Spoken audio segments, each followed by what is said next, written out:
Gecemiz tertemiz, dünyamız güdülür. Bu özel aşka madırlarım sanır.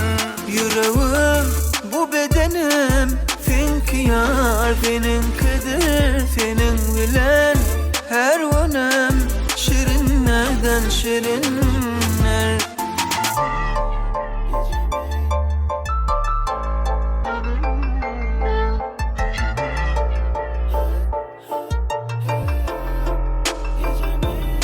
Sen onu duysadın eğerlice güldüm. Bir seni barca seni izledim. Bu gece bana dolunay dolunay dedin. Ay günü bize karaşay dedin. Bana kanat verir bu öpüşlerim, alır menden alır akıl kuşlarım. Ellerin titreder bu bedenimi, ben bağıtlı yerden senin ellerin. Bu özgü dünyamı bar bilin. Bu dünya aşkımına dar bilin. Ne soğuk ne yağış ne de kar bedin. Dünyamız bar bakar bedin.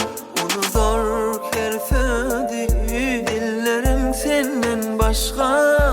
Ne güzel sen bilen, ne güzel bu gece.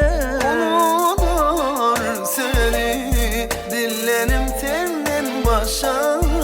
Ne güzel sen bilen, ne güzel bu gece.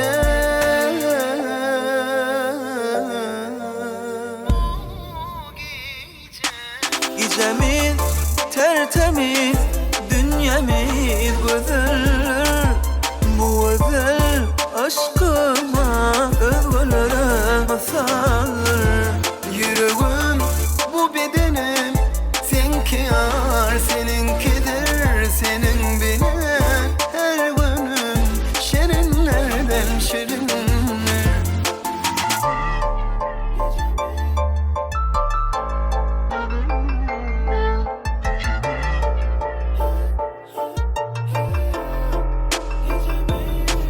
Bilece kucaklaşıp, bilece sarılıp, dinleysek bile gecenin sesini. Köngüm sene gülüm böbür bolup, açılıp, duyup kanımın sesini, sınap nefesini. Gel varlığımda asa söymeni. Birbiri tutman gerektir canına. Başka kim ait böyle söyürdü bizim kimin. Bahşetti ey gözül beyik Allah'ım seni bana.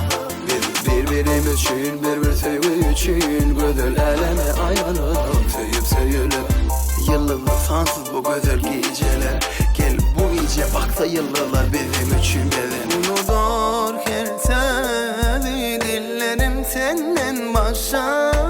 Ne güzel sen bilen, ne güzel bu gece. Unutur seni dillerim senden başka.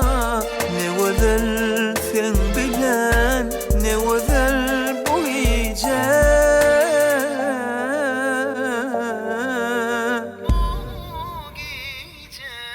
Gecemiz tertemiz, dünyamız güdülür. Bu özel aşka madırlarım sanır. Yüreğim, bu bedenim, finkiyar seninkidir. Senin bilen her önem, şirinlerden şirinler. Gecemiz tertemiz, gecemiz tertemiz, gecemiz.